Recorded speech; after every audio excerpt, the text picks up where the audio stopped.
Welcome back Naseem bulletin में अवां की बलिकार चौथा बुलेटिन जो आगाज कंदासी नाम खबर साथ पढ़ी वसी बिलावल भुट्टो सरदारी आलमी दिफाई नुमाइश आइडियाज़ जो इफ्तिताह करे चुको है। इफ्तिताही तकरीब के खिताब कंदे बिलावल भुट्टो सरदारी जो चवना है आलमी दिफाई नुमाइश आइडियाज़ के खिताब मुझे ला एजाज़ है। आगा की पियावा के तो फेक न्यूज़ से नेशनल सिक्योरिटी के खतरो है, उनका होशियार ए बचण की ज़रूरत है। इत्तेहादी हुकूमत इक़्तिदार संभालियो तो केतरी ॾुखियायूं हुयूं, पाकिस्तान के मौशी बुरान मां कढे वरितो है। पाकिस्तान जो मौशी तौर दिवालो थियण जो ख़दशो हो, मुल्की आबादी जो वॾो हिस्सो बोर्ड मुतासिर थियो। पाकिस्तान ॿियनि मुल्कनि सां लाॻापा बेहतर करे रहियो आहे। बोर्ड पाकिस्तान की GDP के 10 सैकड़ो नुक़सान पहुतो। पाकिस्तान तबाहकुन मुनसून जो मुक़ाबिलो कयो। पाकिस्तान में हर 7 मां हिकु माण्हू बोर्ड मुतासिर थियो आहे। मौसमियाती तब्दीलियुनि खे मुंहुं ॾियण लाइ हंगामी बुनियादनि ते कम करण की ज़रूरत है। पाकिस्तान डिफॉल्ट थियण जे ख़तरे मां निकिरी चुको है।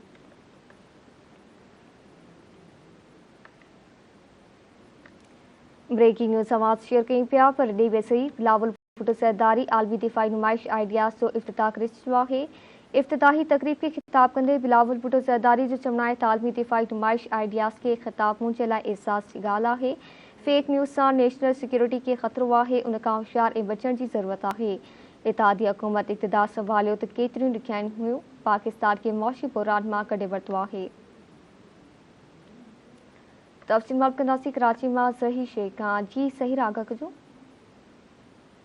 2022 जो जेको इफ्तिताह थी चुको इफ्तिताह जेको बिलावल भुट्टो ज़रदारी कयो आहे, इन किताब दौरान उन्होंने चयो आहे त पाकिस्तान के केतिरा ई दरिश मसाइल आहिनि। इन सां गॾु गॾु उन्होंने इहो ॿुधायो त इनखे ॿोध समेत केतिरा ई आली मसाइल जेको हुई जिनखे हल कयो वियो आहे। इन इहो बि चयो आहे त हिन टाइम ते सिक्योरिटी तमामु बहितरीन हालात आहिनि। इन सिक्योरिटी हालात जे दौरान ये एग्ज़िबिशन तमामु वॾी अहमियत थी रखे। जे एग्ज़िबिशन में पूरी दुनिया जा जेके पंहिंजो असले खे नुमाइश लाइ हिते खणी वियो आहे। सिक्योरिटी जा तमामु बहितरीन निज़ाम आहिनि। कराची समेत पूरो पाकिस्तान जेको आहे हिकु पुरअमन मुल्क आहे, जिते कोई बि अची करे हिते रही सघे थो, हिते कारोबार करे सघे थो।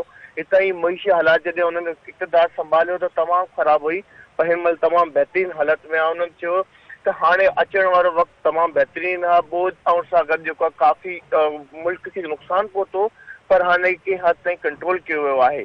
जी मेहरबानी सही रागा करण लाइ।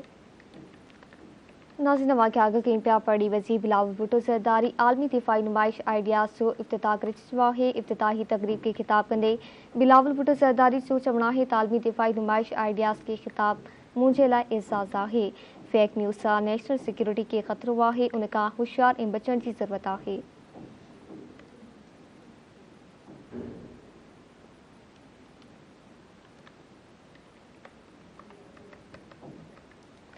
इत्तेहादी हुकूमत इक़्तिदार संभालियो तो केतरियूं ॾुखियायूं हुयूं, पाकिस्तान के मौशी बुरान मां कढे वरितो है।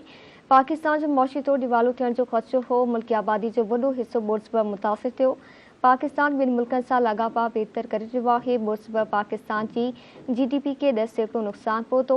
पाकिस्तान तबाहकुन मुनसून जो मुक़ाबिलो कयो। पाकिस्तान में हर 7 मां हिकु माण्हू बोर्ड मुतासिर थियो। मौसमियाती तब्दीलियुनि खे मुंहुं ॾियण लाइ हंगामी बुनियादनि ते कम करण की ज़रूरत है। पाकिस्तान डिफॉल्ट थियण जे ख़तरे मां निकिरी चुको है। ख़बर आवाज़ शेयर कई पिया पढ़ी वसी बिलावल भुट्टो सरदारी आलमी दिफाई नुमाइश आइडियाज़ जो इफ्तिताह करे चुको है।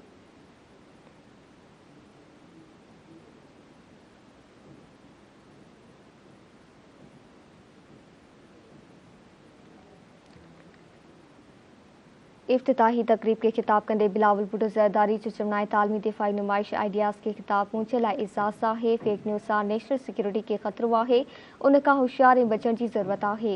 इत्तेहादी हुकूमत इक़्तिदार संभालियो तो केतरियूं ॾुखियायूं हुयूं, पाकिस्तान के मौशी बुरान मां कढे वरितो है। पाकिस्तान जो मौशी तौर दिवालो थियण जो ख़दशो हो, मुल्की आबादी जो वॾो हिस्सो बोर्ड मुतासिर थियो। बिलावल भुट्टो ज़रदारी चयो पाकिस्तान ॿियनि मुल्कनि सां लाॻापा बेहतर करे रहियो आहे। बोर्ड पाकिस्तान की GDP के 10 सैकड़ो नुक़सान पहुतो। पाकिस्तान तबाहकुन मुनसून जो मुक़ाबिलो कयो। पाकिस्तान में हर 7 मां हिकु माण्हू बोर्ड सबबि मुतासिर थियो। बिलावल भुट्टो ज़रदारी वधीक चयो मौसमियाती तब्दीलियुनि खे मुंहुं ॾियण लाइ हंगामी बुनियादनि ते कम करण की ज़रूरत है। पाकिस्तान डिफॉल्ट थियण जे ख़तरे मां निकिरी चुको है।